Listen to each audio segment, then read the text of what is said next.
Good afternoon, happy Monday. This is your Committee on Education. Today's date is January the 17th. We are in room 329 and it's about 1 o'clock p.m. and this is the conclusion of our pre-session briefings. Today we have with us the Hawaii Teacher Standards Board and we also have our Charter School Commission to give a update on their vision and also their needs. So without further ado, thank you so much for being here. The floor is yours. All right, good afternoon, Chair Woodson, Vice Chair Martin, and committee members. My name is Felicia Villalobos, and I'm the Executive Director for the Hawaii Teacher Standards Board. I also hold a valid current teaching license, and I taught with the department for 15 years as an elementary educator. With me today, I brought some of my licensing team. We have licensing specialist Tracy Adika. She works on our national board and with our national board collective. I also have licensing specialist RJ Rodriguez. He works with various stakeholders and currently on the Model Code of Ethics for Educators. Behind me, I have Dr. Jennifer Padua. She is our liaison for our educator preparation program. And also with us is Chris Murakami. She is our professional fitness specialist, which is the suitability check for our applications. Go ahead and go to the next slide. So thank you again for having us today. Just want to go over HTSB's mission and vision. Again, provide every child in Hawaii with qualified teachers and throughout their educational career here in Hawaii, promote professionalism and teaching excellence, build public confidence in the teaching profession, and provide more accountability to the public. Again, that quality teacher aspect is what the board looks at improving and achieving. Next slide. So we were established, and just give you a brief history, in 1995. It wasn't until 2002 we started licensing teachers, and we actually separated from the Department of Education. In 2017, we had some licensing systems, but in 2017 is the system we currently have now, which actually saved us for COVID because a lot of our licensing can be done online. And then in 2022, I took over as the Executive Director for the Hawaii Teacher Standards Board. We are currently a 17-member board. 16 are voting, 1 is non-voting. And as you can see at the very top, a majority of our members are actually active teachers, public school teachers, and we do have administrators that sit on our board, along with other educational stakeholders, which is very helpful to get all the input from all the different board members and all the different capacities. Next slide. So one of the major things that are duties that the Hawaii Teacher Standards Board does is licensing. Again, ensuring teachers are qualified, licensed, and permitted teaching with our public school students here in the state of Hawaii. We also have other duties, audits, reviews, Title IIs, a lot of other compliance that we do throughout the year. We also have meetings, including our board meeting. We usually meet from August, September, depending on what's the agenda, to May. And usually in that summertime, we are working on other things and working with other organizations.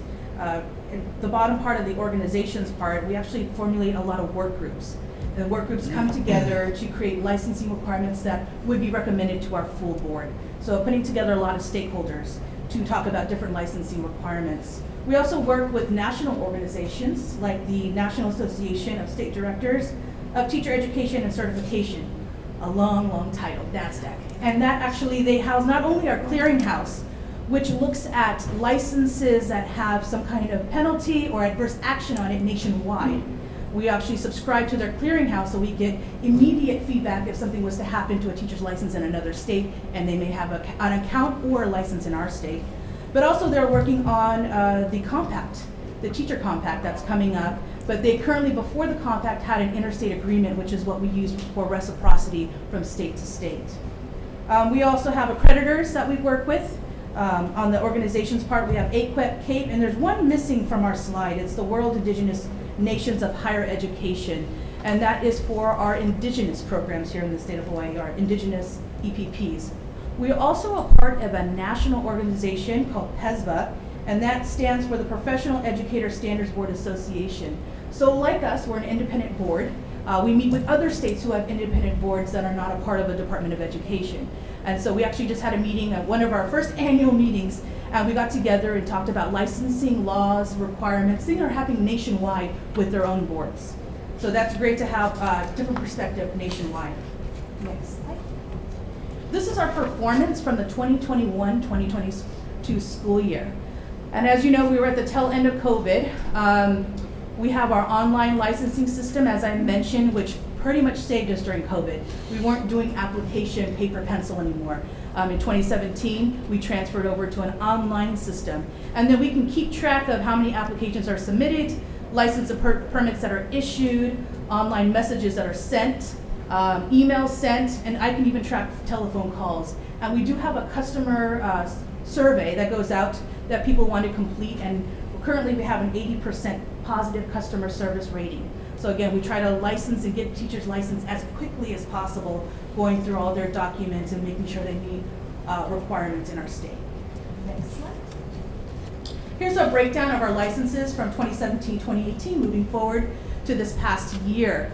You might see an increase because of our student teaching permits.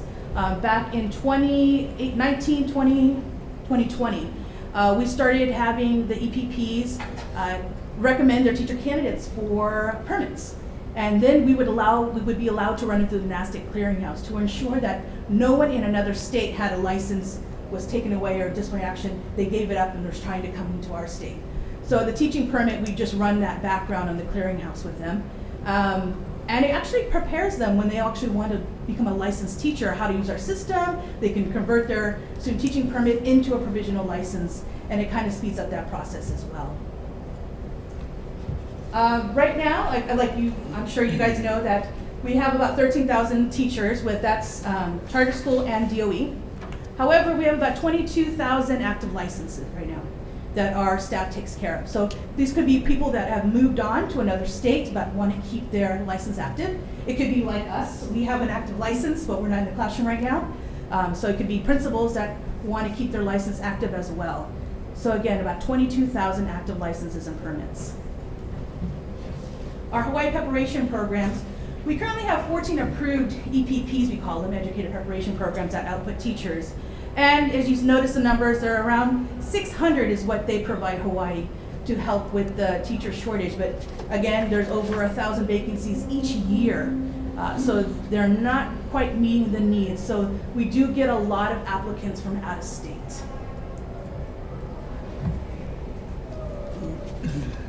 Again, one of the big things that the board does is collaborate. We work closely with the Hawaii Department of Education. We work closely with the Charter Commission in order to mainline or mainstream requirements, documents, paperwork, input. It's always going to be our educational stakeholders that need to have a voice, so we can provide that to the board to make requirements or licensing requirements. We also have a Hawaiian focus licensure. We have a special education added field to the differential. And I was going to provide you those numbers today of the number that it went up when the differentials took place. It has significantly gone up. I don't have those numbers in front of me, but I can get those to you folks. So we did have a rise in teachers who are already licensed adding the fields. And it could be special education, it could be other fields in which they are qualified to add to their licenses. Good news, we have 28 new National Board Certified teachers and 82 teachers who maintain their National Board certification. We do have a statewide MBCT collective, and they come together and discuss, again, National Board, how to get it out to teachers, when they can do the jump start and things of that nature. So again, putting those high quality teachers in the classroom. We also recently surveyed the National Board collective and some teachers, asking them if they would like to be cooperating teachers. We understand sometimes our educator preparation programs have a hard time placing teachers into classrooms with cooperating teachers, especially during this time when a lot of teachers are overwhelmed. And so we found some National Board Certified teachers that said, hey, yes, I'm willing to serve as a cooperating teacher. So we're getting that information out to our educator preparation programs so they can put in the teacher candidates into a classroom with a National Board Certified teacher. For our work groups right now, we have a Hawaiian Focus work group. We also have an online teacher licensure work group that's going to be starting I think next month. And we have a CTE educational work group. The board on Friday just approved the formation of a CTE work group. And so because there's a lot of, again, things that need to be discussed with the new CTE fields, licensing requirements, looking at testing, and all of that. So again, we're inviting all the different stakeholders, which includes Department of Education, P20, practitioners who are actually in the CT field, educator preparation programs, and of course the union as well. So again, our discussion would be mostly around requirements, licensure, and I believe if there's any conversation with salary, that will be done at the bargaining table with the union and the Department of Education, and that's outside the board's realm. So we'll just be talking about requirements in order to be licensed or permitted in CTE. The Interstate Teacher Mobility Compact is something that should be coming up soon. On the board, at the board's Friday board meeting, they have approved the compact's intent and purpose. They just still have some questions on how it's going to, I guess, play out in Hawaii. And we want to make sure, the board wants to make sure that they maintain quality with the licenses coming from different states. So again, they are approved of the intent and purpose. We just want to work out some of the details, and one of them being money. I think there was mention of there's going to be a certain amount of money that has to be fed into the compact. They didn't give us a number, so we're unsure of that. We're not as big as California, so I'm sure it's going to be on some kind of sliding scale, but we did not receive an amount just yet. So again, some things to work out for the mobility compact. Okay, this question was asked of us last year, the teacher shortage. What is the board doing to help alleviate the teacher shortage? So we've been going to a lot of national conferences because again, this is not something new and it's not something only in our states, nationwide. Some of the things that we found that research is showing is working. One program is called Educators Rising. They actually presented to the board this past Friday. Educators Rising is a CTE way or pathway where high school students who know they want to be teachers and they can help them work them through the pipeline all the way to licensure. So we don't have that currently in our state. So we're looking at how can we bring that into our state. Now it's going to take a lot of stakeholders. It's going to take the Department of Education, our educator preparation programs, the schools. It's going to take a lot of us to get that going. But they show that it actually, the people who graduate from the program who achieve licensure stay in teaching. Also the teacher residency or apprentices pathways we're looking into. A lot of states put in their ESSER money into this route, and it's basically a paid internship for a year with a quality teacher. Some states actually put rules and requirements behind it, like you would need to be dual certified. So they're looking at maybe special ed in elementary. So you would come out dual certified or elementary and TESOL. And you would come out dual certified as part of the, so you can fill maybe two needs if there's a special ed need in that state, or TESOL, teaching English for other languages. If that's need in that school or that state, they're looking at that. They found that it's actually saving money in some states that have piloted this, because it costs more money to replace a teacher than it does to put money towards apprenticeship, and then they stay in the profession. They had some data showing that 89% stay in teaching field if they completed a teacher residency program. So again, these are not overnight solutions. These are solutions where stakeholders will have to come together.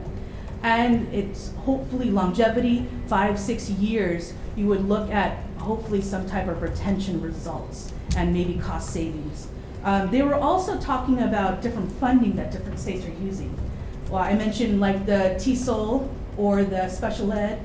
They are saying that people could use Title I, Title II, Title III ESSER funds because you're putting in back to your teachers, and that would help with funding of the teacher residencies for a full year. So these teachers would get paid for their teacher residency, like in other professions, you get paid to be a resident. I know when I went to school, I actually could not get paid, so I was full-time teaching, and at night and on weekends I had to get a job, and that's on top of schoolwork. So I understand how it might be a struggle for teachers to totally focus on their craft when they have all these other things and they're not getting paid for it. So the board's going to be looking at bringing these folks in to speak more to various stakeholders about these projects that other states are already doing. Looking ahead, again, we continue to support teacher licensing. We're trying to address teacher shortage and retention. Also, the CTE is a big thing, Hawaiian language and permits and licensing. We're looking at that as well with our Hawaiian work group. EOEL, early, we understand they're going to need teachers to fill the position. So that's another thing we need to look at and put more energy and time into to ensure there's quality early childhood teachers in the classroom. And then, of course, the teacher reciprocity, still working on that because we do have a lot of influx from the mainland. But again, how can we maintain quality when we do that? And our last slide, I believe, before on the hollow slide, is our budget. So currently right now, we have 8 positions. So there's 8 of us, including myself, I'm number 8, that manage the 22,000 licenses along with everything I just mentioned. We are asking for 4 positions, 2 more licensing specialists, along with 2 more office assistant 4s. Again, that's to help us run everything in the future. When we start talking about CTE, we know the charter schools, they're growing. They have more charters now, and I'm sure it's going to continue to grow as the years go. So we just need more staff in order to facilitate all the things we like to do beyond licensing.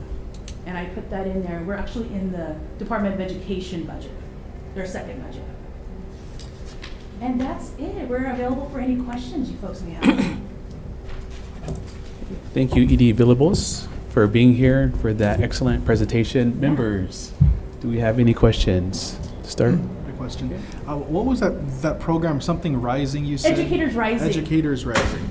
And that's is that to train or take students in college and kind of put them in those programs, or what's the? I'm going to call on licensing specialist Tracy Hidika because she had the first program in Hawaii that then, when she became a specialist, left. So I'm going to have her explain it because she had it in her classroom. Sure, thank you. Educators Rising is an amazing program, and I feel really fortunate that I was able to actually have an Educators Rising charter when I was still in the classroom. And it's not taking the college kids, it's taking the high school kids, and what it does is it builds an academy. And so the curriculum that's built in it is really powerful stuff. And they started, I think they started the right way, where they took the old stuff, because you've heard of like Future Teachers of America that then became Future Educators of America. Then it morphed into Educators Rising because it's cooler, right? We got to get the kids excited. And so in Educators Rising, they had amazing rock star teachers work on the standards. And once the standards were done, then it went to the curriculum writing. And so the curriculum is actually packaged and ready to go, where even if a teacher hadn't done it before, they could grab the Educators Rising curriculum, get some training, and be off and running. And the thing with Educators Rising is that they've done research and they found that I believe it's 90% of teachers live within 20 miles of where they live, right, where they grow up. And what was it? Where they went to high school, thank you. And so those are the kinds of things where I think that if we really start to look at encouraging our kids to go into teaching instead of discouraging them. How Educators Rising got started for me was I knew a little bit about it. They put out a call. They were looking for teachers to help write the curriculum. And so I was one of the fortunate ones that was chosen to be on that team. And so I was really impressed with everything that was going on, but my school was not an academy school. And I was sitting with 2 of my sophomore girls one day, and I think, Amy, you probably remember this story. And both of the girls, bright, talented, smart kids, and we were just talking about, what are you going to do after you graduate? And both of them said people told them not to be teachers. And when Cody first said that, Cindy looked at her and she goes, I want to be a teacher too, but my dad said I can't. And I said, why? And they went through all the reasons. There's not enough respect, you don't get paid enough, it's this, it's that. And I told them, I said, there's a lot more to it than that. I said, we have a lot of work to do, but I said, I can't tell you a more important profession to go into. I told them a little bit about Educators Rising, and I said, would you guys want to start a club? I said, we won't have the academy, but we could start a charter here. So they were the founding members of our Educators Rising, and we were all set to go to the national conference the following year. And so the national conference is with the most amazing kids from across the country that are in Educators Rising. I think that there's, did you say 20,000 kids that come to this event, and they compete in lesson planning, in TED Talks, in all of this kind of, can you imagine how cool that would be to see these kids excited, all of that kind of stuff, and they do it every year. And so, to make a very long story short, when I no longer got to have the Explorations in Education class, I came to work for the Hawaii Teacher Standards Board. So I'm really excited to have a chance to try to get Educators Rising back in Hawaii. Thank you. So, thanks. Yeah, I have a follow-up question on that one. What is the extent of you guys, the recruitment from the high schools? So the students will be interested in the Education Rising? Do you have programs or system that you go to the high schools and encourage them to participate in the Education Rising? That's actually what we're working on right now. Okay. We had one of the national outreach directors out here. In fact, he's just going home today as well. So we had him meeting with our stakeholders. We had him meet with HST. We were supposed to have a meeting with the superintendent, but that meeting got canceled because you folks are in session. So he didn't get to meet with the superintendent, but he did get to meet with our board. He got to meet with some of the school board members. And so we're trying to really strategically build it so that way we can get it out into the schools, and also working with P20 and the different career pathways to see what we can do about getting it into an academy. He also spoke to our education preparation programs, because ideally we'd love to see the kids be able to get dual credit for it as well. Yeah, that would be great. Yeah, so we're still in the middle of getting stakeholders. We had to reschedule our meeting with the superintendent, so we have it at the end of this month. So again, we're hoping that they could present, and then we're trying to set up meetings with P20 and other stakeholders to get some support behind it. Excellent. Members, any other questions? A couple of questions. And so you touched upon the need for particularly specialty teachers, referring to CTE. And there's been a discussion about Ed Rising. Are there any other incentives to help bring more CTE teachers in? Within how you define CTE, are you also including computer science teachers? Yeah, and I'm hoping our work group, when they talk about the new CTE fields that are nationwide now, I'm hoping they'll come up with different things they're hearing nationwide of what they're doing in different states. So nothing right now, but again, the formation of the work group will help guide that. Looking at different funding sources to bring that here and to expand on all the different CTE fields. We actually had a meeting with NOCTI. I don't know their acronym, but they actually do the testing for CTE for both teachers and students. So they're looking at certification right when they get out of high school. So it's going to be more of a conversation with all the different CTE stakeholders to see what they hear nationwide, statewide, and any ideas they may have in order to grow that CTE pipeline. Okay, thank you for that. And per these national organizations that you're collaborating with, which jurisdiction actually is doing the best job, in your humble opinion, at bringing more teachers to decrease their teacher deficit? If you have any examples, I mean, you reference again Ed Rising, but does any state stand out or jurisdiction stand out? I always hear a lot about Tennessee, and I think RJ can also speak to that. We also hear a lot about, for CTE, everything education-wise, teacher residency, we always hear a lot about Tennessee and what they're doing in their state. So it's going to be more of us kind of seeking them out and having meetings with these other states to see how it's going, because they've been piloting or doing these things for quite a while. So again, getting that, how do you start it up, what are some pitfalls, what should we be looking out for? But a lot of what we've heard is from Tennessee recently. Tennessee is a very active state. They're doing a lot of things there. And Yes. can you give any particulars as to what they're doing? I know you talked to, especially with the CTE stuff that's coming out of Tennessee. Do you know offhand, or? Particular names of, No, just like what they're doing in Tennessee itself. I mean, they have their academy structure. You want to come? If you can come up, yeah, thank you.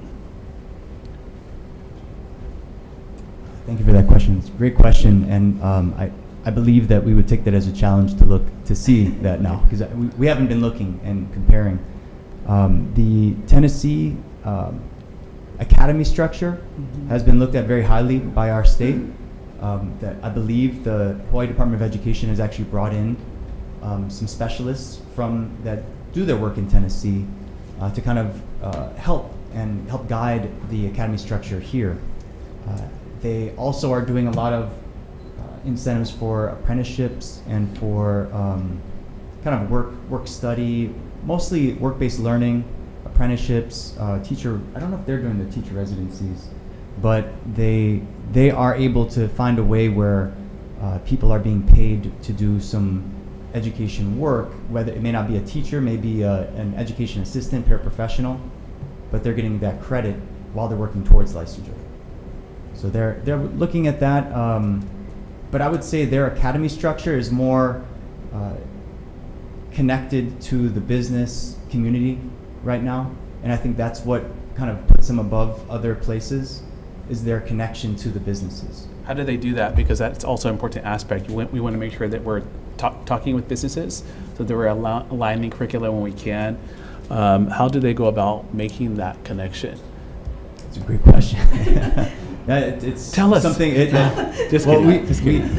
Well, I do know that Hawaii P20 and the DOE and I'm sure charter schools as well have already got those communication or those partnerships with local communities, businesses, and are already trying to make those partnerships on how our students in the K through 12 structure could actually do some work-based learning and actually see that and embed it into the pathways. I believe that's where the schools are headed right now. I can't speak for the DOE, but I believe those people could help you out with that. We have been interviewed by the Hawaii DOE, the Career Technical Education section, to try to look at what we can do with licensure. So we've been working with them for quite some time now. They have some information that they're going to bring to our work group to try to guide some licensing options for how to recruit people from the profession into the teaching profession. So they have some ideas, not just Tennessee, but from other states as well. Thank you for that. Thank you so much. Members, any other questions? Quick question to follow up with regards to NASTEC. You said that they serve as a clearinghouse. Mm-hmm.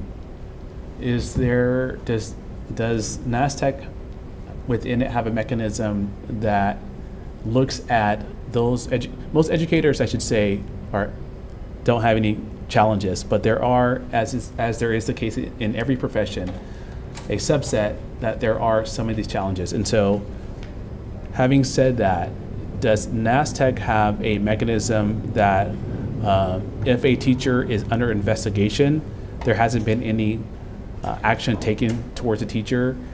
Is there a mechanism to identify that? Because we don't want teachers that are under investigation skipping wherever they are and then coming here to Hawaii and causing us challenges. And that's a great question, because when an investigation's not completed, then it's pretty much you're innocent to presumed guilty, so it won't Yes. go into the clearinghouse. The only thing we have to rely on is their application, that when they affirm the different things we ask them for background check information, that they actually put yes, so it's a self-disclosure. Okay. Sorry. If they choose no, and then we later find out, then we have to go through the whole process. And if we issued them a license already, we have to go through the administrative hearings process and speak to that state about the final investigation, the outcome, again with that. So no, there's nothing in the NASDAQ clearinghouse where it says currently under investigation. We would solely rely on the applicant. Okay, thank you for that. And just a clarifying question with regards to your budget requests Yes. and the 4 additional FTEs. Are you also requesting funding to accompany those FTEs, or you just need the FTEs for this year? It's I believe on the thing it says a $300,000 for the positions, but as for like operation costs, we're not asking for any more additional operation costs. Okay, I It's see just here. for the personnel. I missed it. Okay, thank you so much. Members, any other questions? Okay, seeing none, we will be moving on. Thank you so much Thank for your you so presentation. Thank you all for much. being here. We greatly appreciate it. Okay, and next we have the Charter School Commission. Thank you, Director, for being here. Good afternoon, members of the House Education Committee, Chair Woodson, Vice Chair Martin, and members of the committee. Thank you so much for the opportunity to testify today. I am Interim Executive Director Yvonne Lau. Today I have with me Interim Deputy Director PJ Four. I have Finance and Operations Director Danny Vasconcelos. He's all our funding and finance questions. And then I have our Early Learning Director, Deanne Goya, with us as well. So today I'll be reporting on 2 different programs. One is the EDN 600, which is our charter school funding. At this point in time, we have 37 charter schools going on 39 in a couple of years. Total enrollment for this year, is about 12,158 students, a slight increase of about 129 students, and it's been steadily rising every year. In terms of their budget for this year, as far as federal funds, they did receive a pro rata allotment of about $27.6 million through the American Rescue Plan Act of 2021. And they also have received their ESSER funding now in ESSER 3. Our charter schools are about half of them have accessed those funds at this point, and we will continue to encourage them to access those funds, because as we know, those funds have a expiration date. So we hope that they will utilize those funds to support our children. At this time, in terms of non-general funds, there are no non-general funds that our schools receive.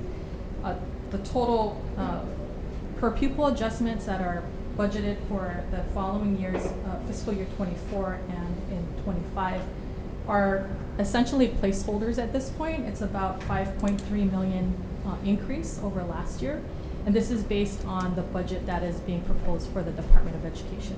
So depending on what the legislature allocates, that per pupil funding will either increase or decrease.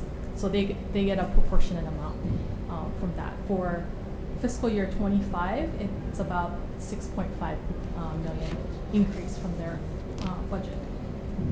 So in terms of that, the charter schools, it's, we pretty much fall in line with whatever the general education funding will be. They get their proportionate share based on EDN program IDs 100, 200, 300, and 400. And then we get, I guess, it's allocated 3 times a year based on statute. The first per pupil amount is about 60% of their yearly funding. It's based on a projected enrollment that the schools provide to us at the end of May. And then the next 30% of that funding comes in December, and the last 10% in June. So basically that is the per pupil funding for charter schools. It's different from what the Department of Education uses, which is a weighted student formula. The key difference being charter schools are given that total amount. They're expected to make their budget work. There are no restrictions on that funding. So unlike the departments and most other state departments, there are certain categories of funding. They do not have that restriction. And they are expected to manage those funds and carry them through the following year. So they have to make their payroll for the following July, and their funding doesn't come till July 20th. So a little bit of a different way of sort of funding our schools. So that's the charter schools. On the commission side, the way I explain the commission is we're kind of like the DCC of charter schools. We really are their regulators, if you will. They're all on performance contracts. So they have a contract with the state. They're all state agencies. They're all public schools. They do not charge tuition. The only limitation is that they are limited by space. So if they have more applicants than they have space, they have to do a lottery so that students can apply to get in. There are not geographic limitations. Students and parents are free to choose whichever charter school they can attend. So in terms of the Charter School Commission, our budget is pretty stable. At this time, we have about 20 staff, and we receive a small portion of the federal funds that we use to manage and to regulate, to manage and have oversight over the charter schools. Our budget for fiscal year 23-24 is about 6.5 million, and our fiscal year 24-25 is about 6.5. Again, about 6.5 million. I did want to call out that during COVID, we were all asked to take some budget cuts. Our early learning program is also found in our commission budget. Unfortunately, through the mix of things, our budget was not restored for our pre-K program. So we have asked Governor Green to restore that. and it's about 1.5 million. And I believe the materials we provided to you, we have a handout that kind of lays out the difference. So hopefully that'll help you understand that. And of course, if you have any questions about the early learning program, I'm happy to have Deanne come and share the work that we've been doing on that. So that's pretty much it in a nutshell as far as the commission. I'm happy to take any questions you may have. Thank you, Director, for being here. Members, any questions? I had a question, Chair. Go ahead. To clarify, the per pupil funding for the charter schools was how much again? Per pupil Per funding? student for the whole year? It's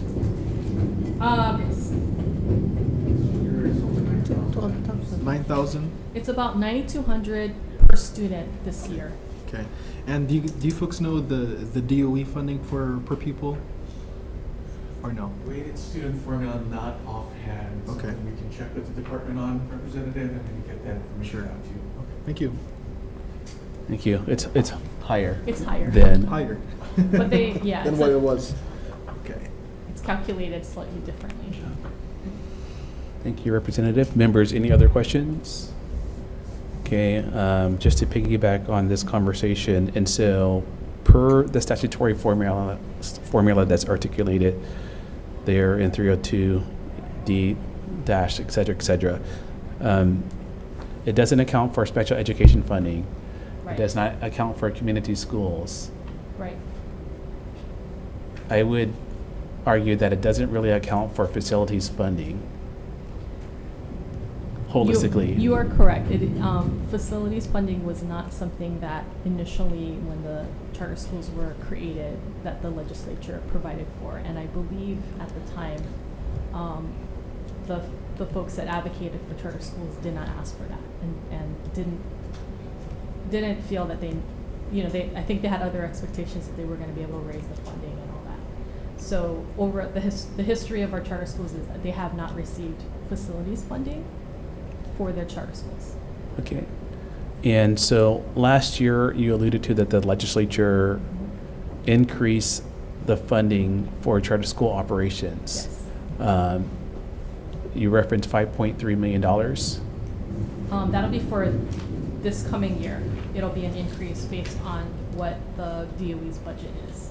Oh, based upon the DOE's budget, that's the increase. So EDN, program ID is 100, 200, 300, 400. Okay. Currently, based on that proposed budget, it's about a $5.3 million increase over last year. Does that make sense? It does. So that ratio, in fact, stays the same because it's an increase in their budget, the traditional Yeah. DOE's budget, and so your budget also increases. Right. Was there also a allocation to increase your folks' budget last year that the legislature appropriated? For EDN 612, for the commission office or for charters? EDN 600, yeah. Last year, there was an adjustment made to the per pupil, I believe, again, based on the funding formula and statute. Offhand, if I had to recall, I think it was approximately between 10 and $11 million is what was added to the total per pupil amount, which moved it up to about, last year's total per pupil amount was 110 million. Getting my millions and thousands mixed up. But 110 million was the per pupil amount for last year. And again, that represented about a $10 million increase from previous year's amounts. Okay, so how do we make up that difference between, again, it's an oversimplification, but how do we make up the difference between the per pupil allocation, generally speaking, for our charter schools compared to our traditional schools? All of our public schools are public schools, and we should be, in my mind, concentrating on how we can provide more support to you folks.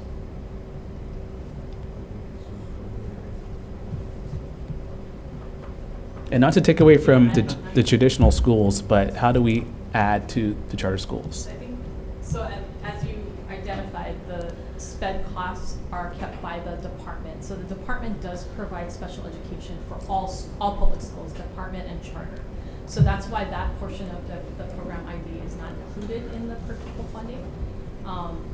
But, I think as we have grown to see over the years, despite the start of charters and not funding facilities, what has ended up happening is that as it's gotten more and more expensive to operate in the state of Hawaii, many of our schools who do not have, some of our schools are conversion schools, so they used to be DOE, they don't have to pay rent or lease rent for that.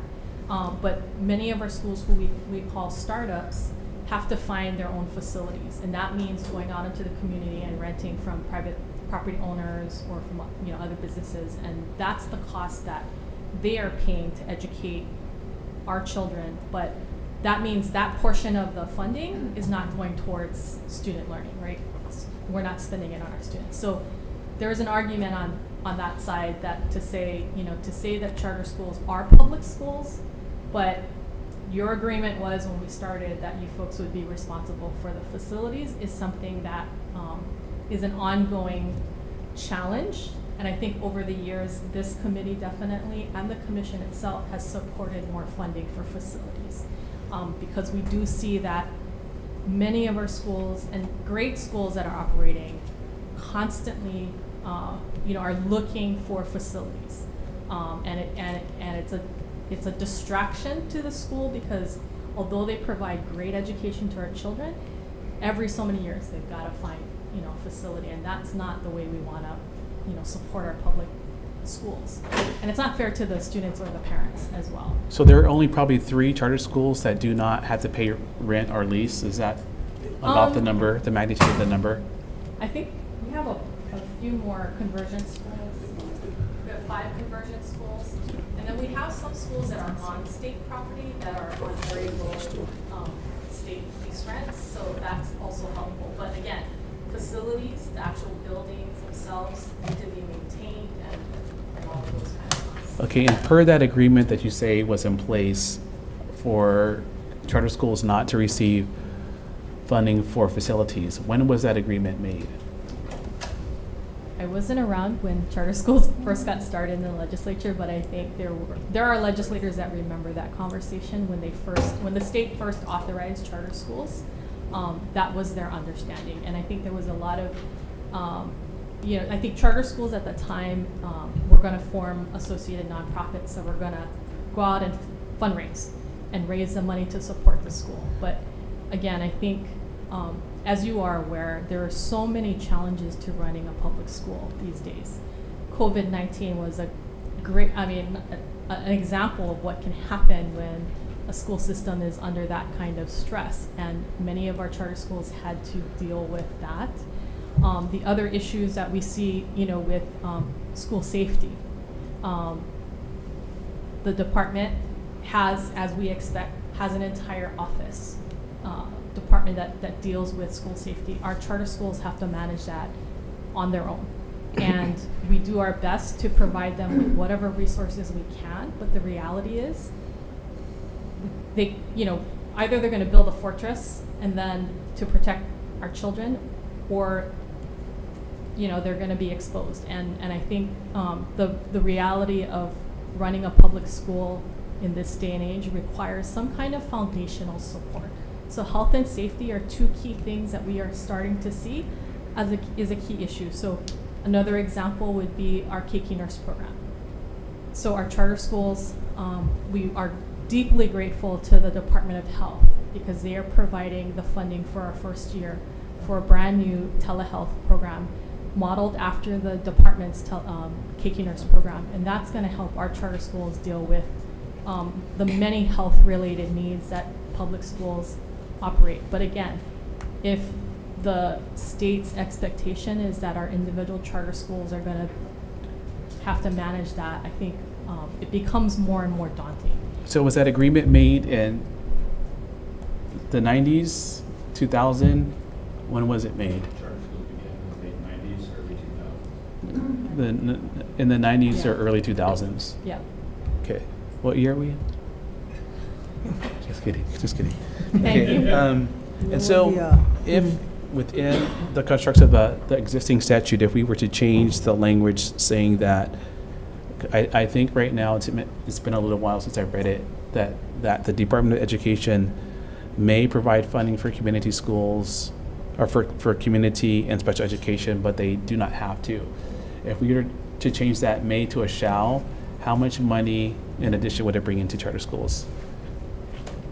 I'm not sure what that That's entails. something we'd have to consult with the department on, and get back to you, Chair. Okay, thank you. And when you say earlier in your presentation, Executive Director, you said that per the ESSER $3, that half of the charter schools have access to the money. What did you mean by that?